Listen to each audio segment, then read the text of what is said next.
Thank you, guys. I've been wanting to do this for a very, very, very long time. Can we make some noise for the Gins, please? Very loud noise for the Gins. Yes, thank you. So aside from my little dancer back there and the rest of my family, this, of course, is who I do this for, right? But this morning I had a great reminder, another big why. I live in Plano, Texas, so it's about, I would say on a good day, 20, 25 minutes away, maybe from here. And I left the house, I think around maybe 7:15, 7:20. And I felt like I was commuting to work again. And it brought me back to some very depressing days. A 20-minute drive should have been, or I guess ended up being 45, 50 minutes. So it really brought me back in time when I was still at my W-2, and it wasn't a good feeling. So it enhanced my why again. I got reminded. I don't remember the last time that I got stuck in traffic, rush hour in the morning. So for anyone that's still dealing with that, please power through it because it's going to come. So I remember when I first started watching these guys, I told my best friend, I said, one day I will either be on the channel or I don't know what, but I'm going to get up there and I will share my story. So today means my family knows a whole lot to me, to the point of tears.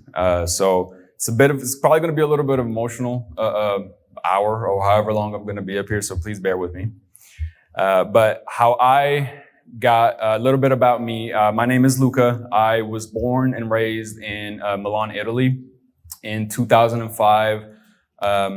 What we didn't think it would be a blessing, but clearly it is one. My family, we moved when I was only 12. We moved from Milan, Italy to Atlanta, Georgia. That was July of 2005. So in about a month after that, I was getting ready to start sixth grade. I didn't speak English. I didn't have any friends. I got bullied for probably about like a year or two. And I remember I've always used that part, like probably a year or 2 years of my life.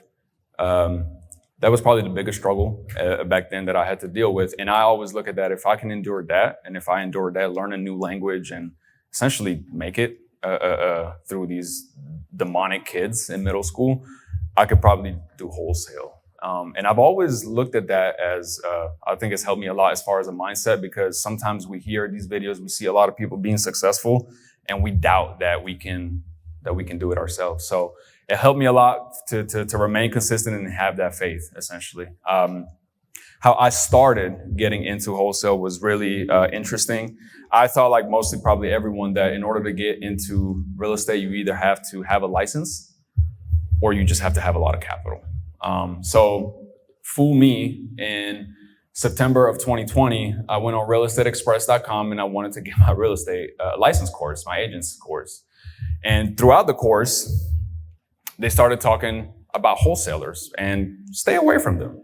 I said, okay, I'm excited. Now there's clearly something that I'm interested in. That's somebody tells me not to do something, I'm at least going to look into it.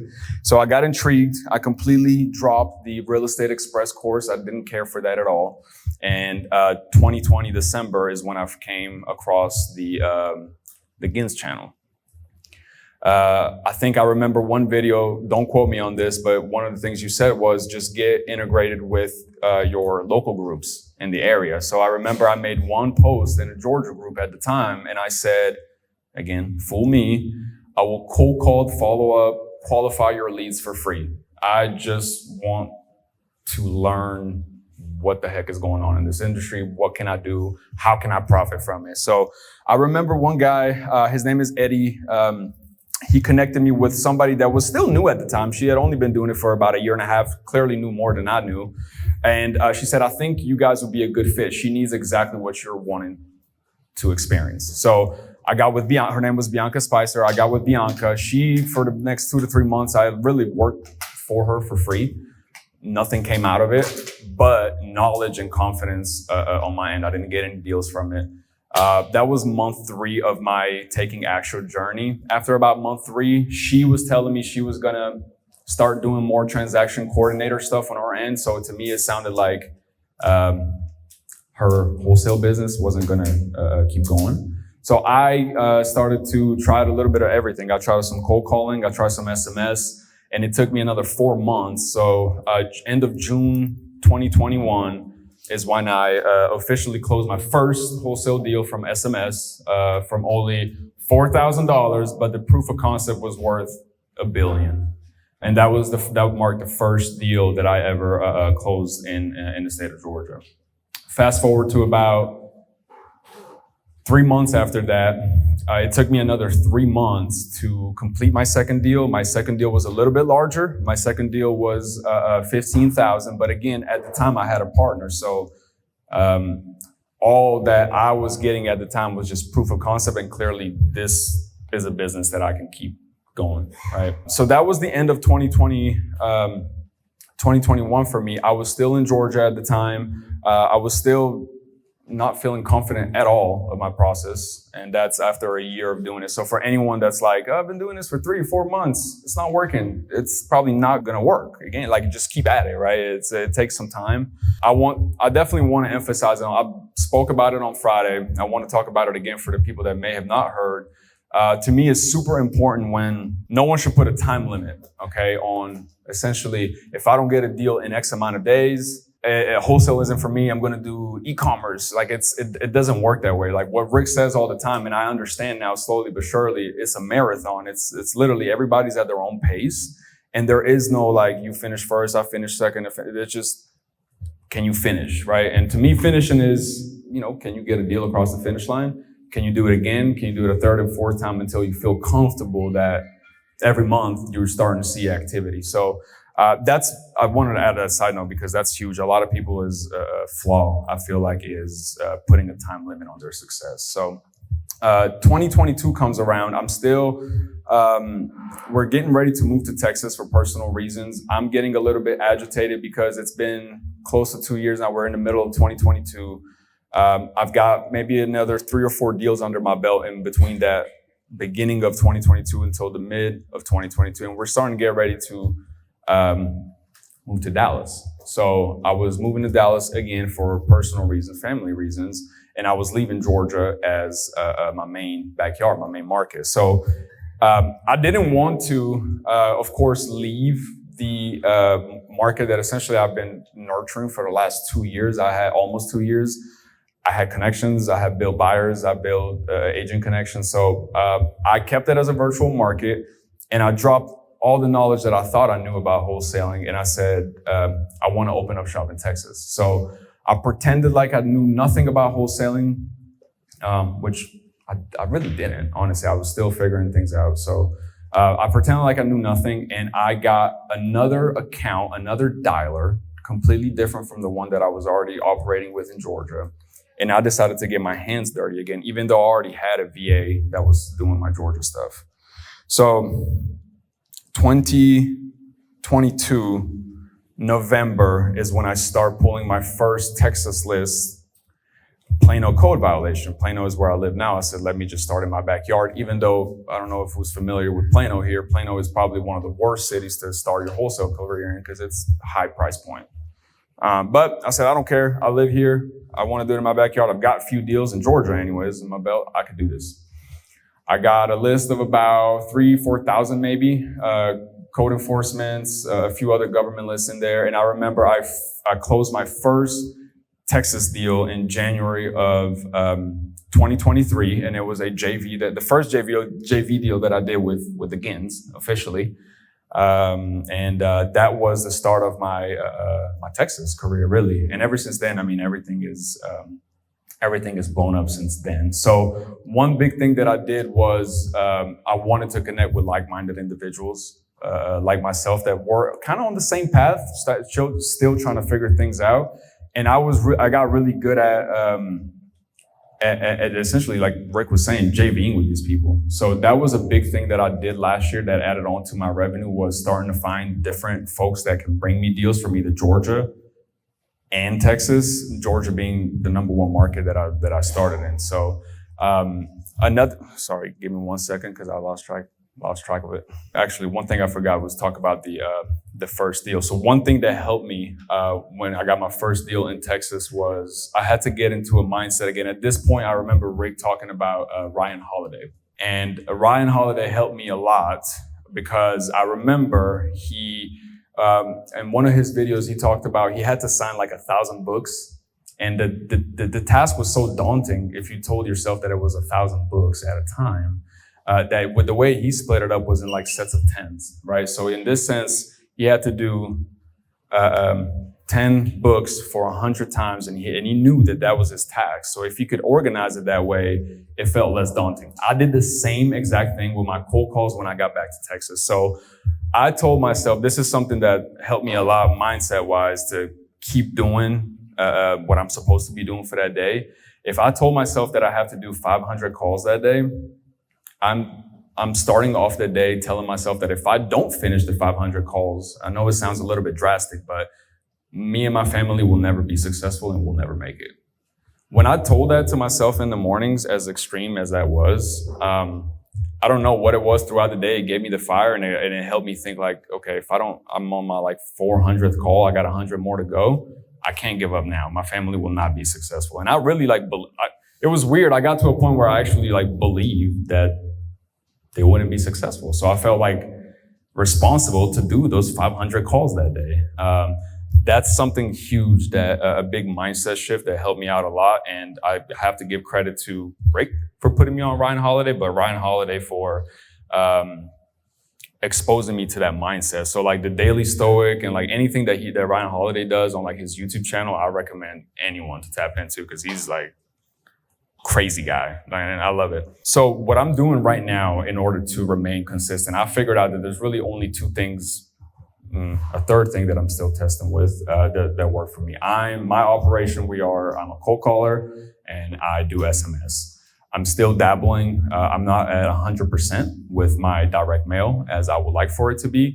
But as of right now, the things that have been keeping me the most consistent are SMS and cold calling. So for the people that have worked with me before, they know that I love putting systems in place, workflows in place, automations in place. So that's actually one of my strengths. If I had to name a weakness of mine, I think like Zach, I'm a control freak. So that's kind of the struggle that I'm having right now in my business is delegation. So I'm still a one-man shop. I have a couple of VAs that help me with my, data entry and the marketing of it. But when it comes to acquisitions, I was like fully tuned into what, the presentation was, because that's what I'm struggling with now. So that's definitely one of the biggest things that I am now learning to do, is learning how to let go. And like I was telling Zach yesterday is, okay, I've learned how to make money. How do I keep the money and how do I put it to work the right way? So those are the two phases that I feel like I'm currently at in my business. So that's really it, man. I did not have a big, huge presentation. I feel like I've talked to a lot of you guys, and you guys know my story. I'm not sure how much time that Zach and Rick had allotted for me, but I did want to leave it up for Q&A for anyone that may want to ask me anything.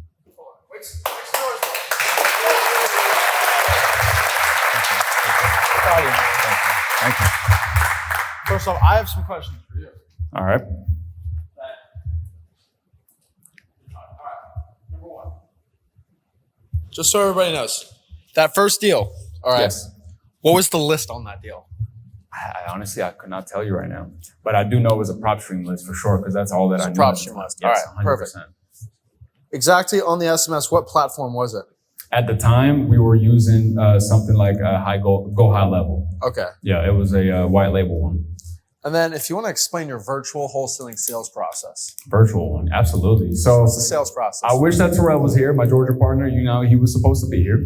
So the Georgia process is really, we've got that somewhat automated now to this point.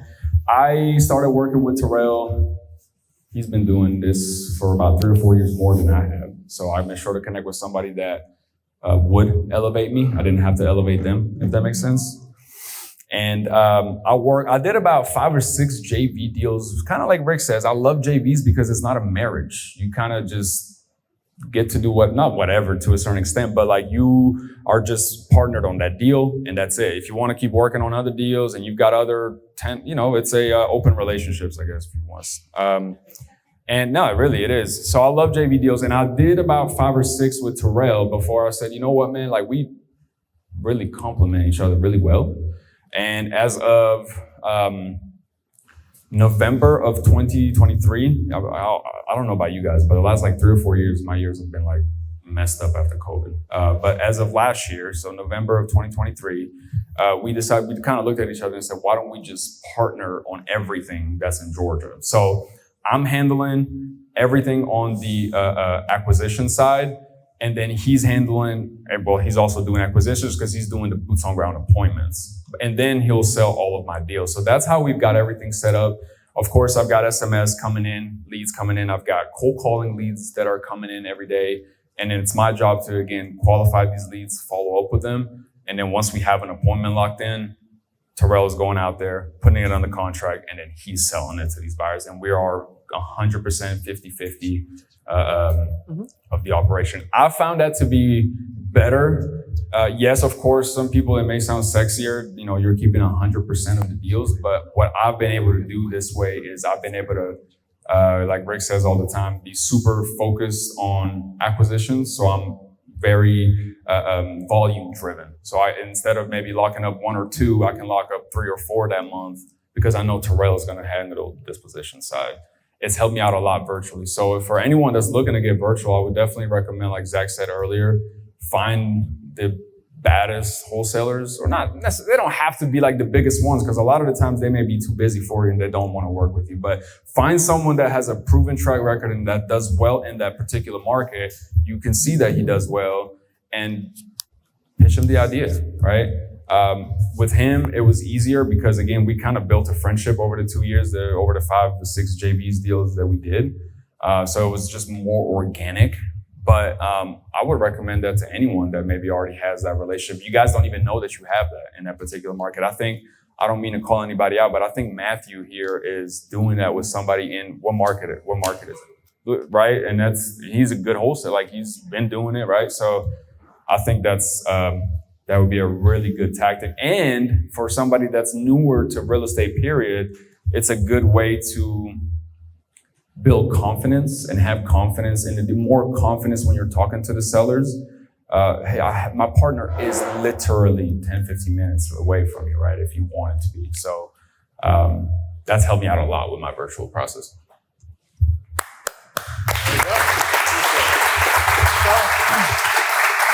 Just being very humble. He's got a website where he's looking to do some JVs. It's called jvwithluca.com. Now, Luca did go on my podcast, and like anyone that goes on my podcasts, he's got approved HUDs, he's got approved everything. He's legit. So if you have a JV deal with him in any of these areas, go to jvwithluca.com. Now, raise your hand if you're doing over 2 deals every single month. Okay, if your hand's not raised, you probably won't have a business like him, right? You probably want to ask this guy right now, because after tomorrow, he's going to run off and just do deals. He ain't going to be able to sit around and talk to you all day. So if you have questions, you might want to go ask him, unless your whole wholesaling business is perfect. So go ahead, answer your questions. This is going to be a very rare opportunity, maybe 6 months. You got 6 months till you actually get to physically ask him a question. So let me know. I know he's trying to create some suspense, and you guys can reach out anytime. I'm busy. If I may not get right away back to you, it may be the next day after that. But I'm always happy to help anyone. These guys have created such a beautiful community to where it would feel weird if I didn't want to give back. So again, I may not answer the same day or like the same hour, but like I'm going to answer and I will get back to you if there's anything I can help with. And if not, I'll say, look, I think Zach and Rick may know better than I do. So, any questions though right now? Yes. What was your name? Alicia. Nice to meet you. Nice to meet you. Yeah. In Texas, there's a law against getting water shut off. How do you go around that? Great question. So, private. She was asking, in Texas, there is like a privacy law for water shut off, and I have to say that is 100% true. The best way that I've gotten around it is looking at the liens that they put on the property. So at like the court level, if you look at personal liens, utility liens, that's usually the best way to get around that. If it's like a private, usually that happens when it's like a private company and it's not like county or public owned. So that's a great question though. Sebastian. Are you still using Go High Level for your SMS? Yes, I am. And that's all I'm going to say. Yes, I am. Yes. Yeah, so I know that you mentioned that in the beginning, you're getting like a deal every few months or whatnot. What do you think is the biggest differentiator between getting a deal every, let's say, 3 months, like you were at the beginning, to like getting consistent leads? Yeah. Definitely on a monthly basis. In my personal opinion is marketing consistency. So like, because I've been to blame for it. I've gotten a deal and then I'll stop marketing. And it's like, what the hell is the second and third and the fourth deal that I thought that was going to come in snowball effect, right? Like everybody says. Well, I stopped marketing. So I think that's a big thing that I had to learn was, okay, just because I have a deal, and it comes with time also, right? Because you get busy. So sometimes that's all you can do, especially if somebody that's got a 9 to 5, sometimes that one deal that you got locked up is the only thing you can do. But if I could recommend anything is don't stop marketing, because that will definitely make the difference on consistency of leads. What's your name again? Just for everybody. Alex, what's going on, Alex? Did you have you ever gone like driving for dollars or trying to get like free leads or anything like that? Well, I guess water shutoffs are kind of free. Yeah, I love driving for dollars. So when I first started, that's a big thing that I was doing, drive for dollars. Now I've actually got 2 folks out here in Dallas and one in the state of Georgia that will upload lists into Deal Machine, government lists, code violation, foreclosures, probates, and they'll actually reverse drive for dollars for me and they'll put the stickies on there, right? That's actually something that, like, I don't know if anyone's went on here yet, but like, I have like a little tab here for my goal is to, like earlier he was saying, create mini-me's. There's a tab here for people that want to drive for dollars with me. They can click on it and apply to essentially drive for dollars with me, right? So, dude, 100% drive for dollars, for sure. I have one more as well. For sure. Because with all like those listed, did they ever give you? I know obviously with the water shutoffs being illegal in Texas, so trouble getting those. But do you ever have trouble getting any other ones? Like, did they ever give you trouble? No. So I go after code violations. Super easy, very public. Just about any city. It's done at a municipality level here, so like the city level. Every city here in the DFW Metroplex, I cover about like 5 counties. That's Collin, Denton, Dallas, Rockwall, and Tarrant. All of those counties, all of those cities in those counties, they have a portal, just like it's what I call open records request portal, literally that every city has. And you go in there and you plug in I hereby request a list of all active open code enforcement violations that were open from March 1st to March 31st. And then usually within 2 to 3 days, they come back with that list. And now I've kind of like what Zach said, I've screen shared myself, do it, right? Once, twice. And then now I have a VA that once a month pulls the code violations in those cities. So yeah, to answer your question, the water shutoff is the only hard list to get if you want. Yeah. Yeah, because I went into our thing in our county and I had to go like 4 times. I just showed up 4 days in a row. Like, I know they're here, and then eventually they gave them to me. They gave them to me on a piece of paper. They wouldn't email me. What county was it? Washington County. Washington County, Maryland. So Okay. I had to enter a manual. Yeah. So like Georgia, there are some places in Georgia to where it's a private company. So I have to do the same exact BS get around. But then there's some cities in Georgia that it's just like here. And you get like a little Excel sheet, and then you just what I do is I upload in the prop stream, so it ties up with the owner's information, and then I re-export it out of prop stream to be able to skip trace it with, whoever I use. So, Achilles. Luca, do you think you can have the same success virtually without having boots on the ground to go on appointments for you? Or what if you're doing everything on the phone? Do you think you would have the same results as having someone to be belly to belly with the other person? Not the same results. I think you can still be successful because I did it before I partnered up with Terrell, like 100%, 50-50. But the reason why I partnered up with him is because I realized we did 5 or 6 together, just straight up just JVs, right? And I was like, damn, like, you're actually squeezing these. Like, I may want to like start working with you right. And then I realized that it gave me more time to focus on acquisitions, therefore more leads, more contracts, more closing. So not the same effect, but yes, you still definitely can be. Switching over to having that partner after you were were just by yourself, did it increase more? Did it bring more deals in? 100%. Yeah, and because for my Georgia side, right? Yeah, because again, it allowed me to focus more on acquisitions. So again, more acquisitions, more leads that are getting qualified, more contracts, more failed contracts, but also more closings, right? So yeah. So you would just set up the appointment, and then from there you took over. Yep. Yep. I say, hey, my partner Terrell, he's in Buckhead. Can he swing by today? Why? Tomorrow? Okay, so tomorrow at 2:00, perfect. Yeah, he'll be there. So like he's always right available. And I literally ask him, why can he not come today? It's a legitimate question, right? And I want to see like what their answer is. So yeah, we move quick.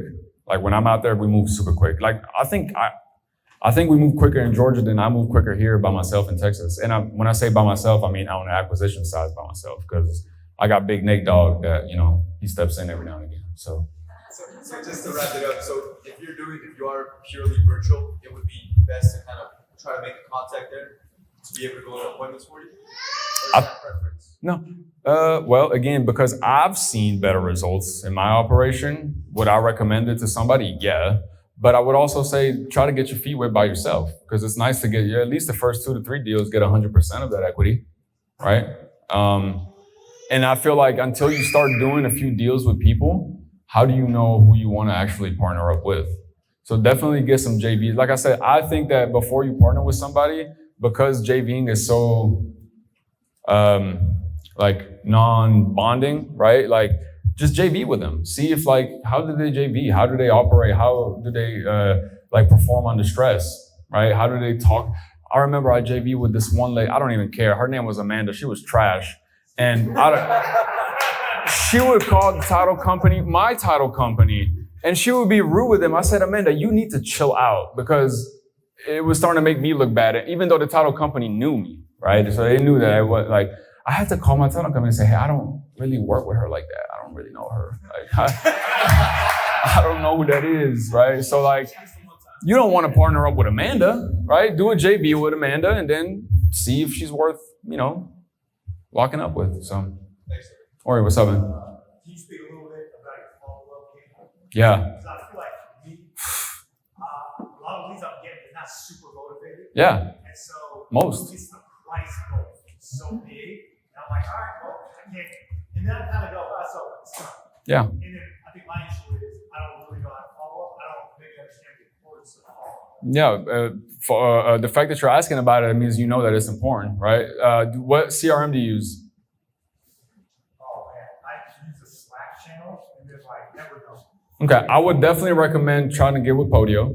That's just like an easy setup. Zach has got the setup on his thing, because that's what I use to make sure that I do my follow-ups.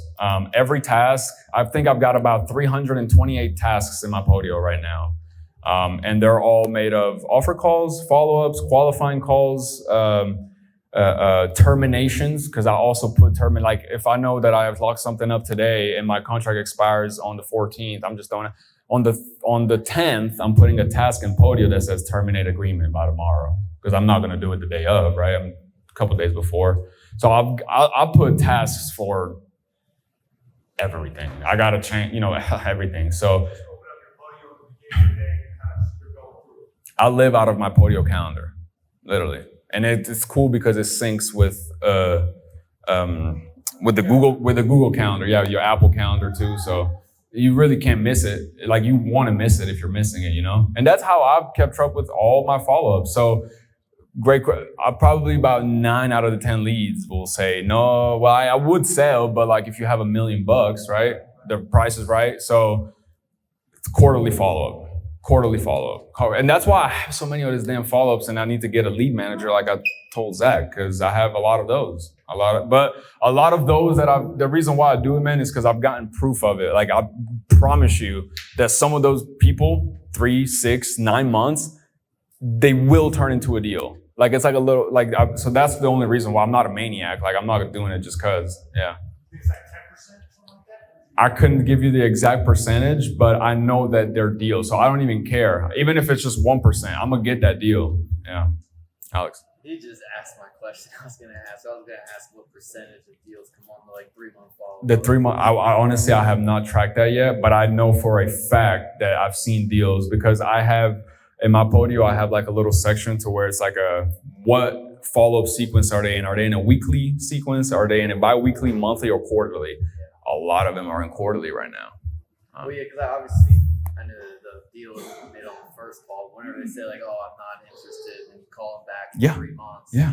And then what I do is every time they say, even if they say, "No, man, like I want $1 million," when I get off the phone, I say, "Hey, John, I appreciate your time again. This is Luca. God bless." So when I call back in 3 months, my number, because it's going to be the same, is hopefully be registered in their number, and I will send them another text say, "Hey, it's Luca. Why don't you save my number? We spoke 2-3 months ago, right?" Yeah. I'm a nice dickhead about it, and that's cool. Like it's not like I'm not disrespectful. So, Sebastian. For the guys that you have driving or first driving Yeah. for you, are you also like SMSing and calling them as well, like after you stick it out? Yes, yeah, because those the reverse driving for dollars lists are code violations, they are probates, and they are pre-foreclosures. Yeah. Probates, I am cold calling them, they're getting a text, and they're getting a letter. I've actually been testing ROS with the probates along with the letter. I'm still in testing phase. So, but yeah, they're getting all of that. Pre-foreclosures, I'm doing SMS, of course. Just because, why not? I'm also throwing them in the dollar. I know Zach says not to cold call them, but they're already there, right? So I'll just add them in there. And then, yeah, the code violation, definitely. I don't text the code violation. I only, because I've tried to do text messaging right now. I'm only doing very small batches. Code violations are like large. So the only things I'm doing texting with right now is like probates, just very small niche down lists. But yeah, they're getting hit from left and right. So the sticky notes will say, won't even say Luca, right? It will say like, "Hey, this is Reggie. I have a quick question about your house." And that's why he says do it with wholesale, is because I have, with these 3 people that I'm doing this with, I trust them. I know that, number one, they probably can't take the deal to the closing table. But then even if they could, I trust that they bring it to me because we have that relationship. So why not put your number on there? I don't want to deal with these leads. I've got so much else going on. These leads are already getting targeted in my operation. So it's more opportunities for them. How do you? So it sounds like they would be the ones getting the phone call. They actually are. It's something that maybe people wouldn't recommend doing, I'm not recommending anyone to do that. But I've done it. I've set it up that way because the 3 people that I'm doing this with, I actually can say that I trust, and I don't trust a lot.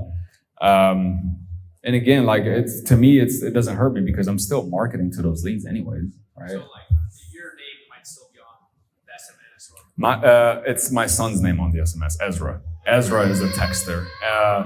On the cold calling side, it's Amy. My cold caller, her name is Amy. And then on my letters, it's my name. So how do you make sure that you don't, I don't know the right word, but like end up with contact or like Oh, I do. getting something with them? It's happened. So you're like, but I talked to Amy there. So who's Ezra? And then so it happens, right? But usually the people that make a big deal about it are going to be the people that are not going to be hosts. Like they weren't going to be a deal in the first place. So I don't think about it too much. If they're motivated, yeah, they're not going to think about Ezra or Amy. Yes, sir. Phillips. So in regards to like getting code violation, like for me right now, I got like a bunch of like 2,000 code violation, and then I was able to sort it out, get out the duplicate and everything. But I've not been able to code call them because it's like you have to skip trace each of it. I send it out to a guy that skip trace like, "Oh, there's no name." And like, yeah, that's why I sent it to you, but you couldn't. So I still have kind of like that list. How do you get to sort them out faster? I use skip tracing services, right? So like Deal Machine is great for free. Like, do you have Deal Machine? Yeah. Do you use their skip tracing at all? Is it not working for you? It is, but There's like some that don't have a name. yeah.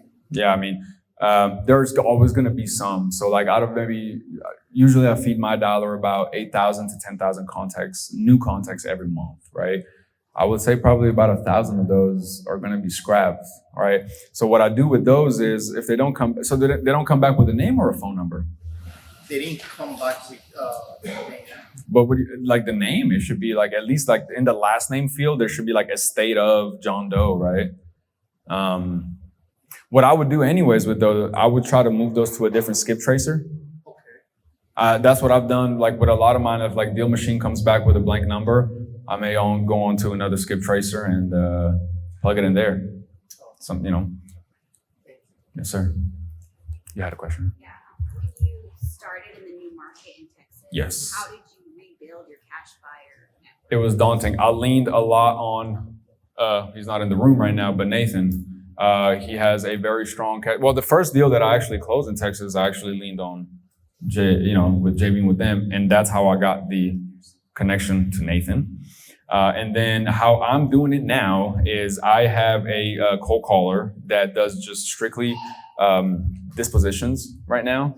So she's, and I'm still testing this, it's still very new for me, but she's in very particular zip codes that I give her. She's just cold calling buyers, and then just like a lead, a seller's lead, she's pushing it into my Podio. And then just like a seller's lead, I'm going in, I'm qualifying that buyer in a sense, right? And I know they're qualified already because we're pulling them from PropStream, like the cash transaction. So I know that they are clearly active, but I still want to talk to them, build some type of rapport. So that's what I would do if I were selling in a new market is, maybe I wouldn't get a VA, I'll do it myself, but I would start cold calling cash transactions. What have you found to be more effective in regards to list, the prop stream or the code enforcement? So depending on the budget, right? So like a high equity list, like a blanket high equity list, it's gonna include all of your like code enforcements and like government lists, right? So I'm a big believer of if somebody that's starting out in a new market, fill up your pipeline with nothing but government lists. Get as many, get as creative as you can about all the lists that you can get. Once you've essentially unlocked the hack of how to unlock all of them, then you may want to start adding on some like paid lists. And I would always recommend government lists because you're always narrowing down to like the ones that technically should have the most motivation, right? And then you start moving on to like high equity, you're gonna get code enforcements in there. It's just you pulling up a house with 48% high equity. You're gonna have a bunch of code enforcements in there. You're gonna have a bunch of probates. The only two government lists that I will never stop pulling will be probates and pre-foreclosures. I feel like at some point I'll probably stop pulling code enforcements, to be honest, because I'll just be doing such big lists of high equities that there's no point. But probates and pre-foreclosures are two lists that I probably would never stop pulling because I want to be right there, day one when you file, right? As aggressive as that sounds. So, yeah. Mm-hmm. There's a couple hands. Scotty. I might have missed this. What's your pay structure on your driving for dollars people? $0 and 0 cents. 50-50. So if they bring me a deal that's executed, it's got to be locked up. I want a good deal. And a good deal, we're going to talk numbers together. I'm close with these people. They're not just some random folks. So we actually talk on the phone quite often. We discuss numbers, opportunities. So if they got a deal, I'm still telling them what to lock it up for. But they're locking it up. They're bringing in everything. I'm just getting the executed contract and I'm getting ready to sell it. That's kind of what I'm doing. And then we just treat it as a 50-50 JV. And that's zero pressure on me because for me, I'm still at a point in my business to where I cannot handle the pressure of feeding another family. I got my own to feed right now and that's stressful itself, right? So I wouldn't be able to afford another salary, if that makes sense. A VA hourly rate, sure, that's fine. Even a couple of them, but a full-on salary, 15, 20 an hour plus gas and all, they talk about benefits. That's big boy stuff, right? I ain't ready for that just yet. So somebody else had a question. Or what's up? County clerk. So, because I see that they only publish once they get the notice of default. Is that not true? It really varies. What market are you in? Remind me. Oh, Yeah. a lot of Savannah. Well, that's a big thing. So all over the place. So foreclosures, I would recommend maybe getting good with one place study it because it's so like all over the board. Learn it, get all of them lists, and then maybe move on to a new city. I think that may be the problem, is because that may be a big problem actually, because you're all over the place and the foreclosures are different. So one place maybe do it like this, one place may do it like that, and then I'm not doing free foreclosures anymore, right? Try to like hack one market and then move on to the next one. Yes, sir. What was your name again, man? See it. What's going on, man? Most closing. So crazy enough, last year, referrals. That was my biggest referrals. Last year, that was the biggest marketing channel that I had. And cold calling made me a lot of money last year. But referrals was the biggest one still. It's insane, word of mouth. This year so far has been SMS. So far. But it's only been 1 quarter. So I think that's it, man. Thank you. Well, we're just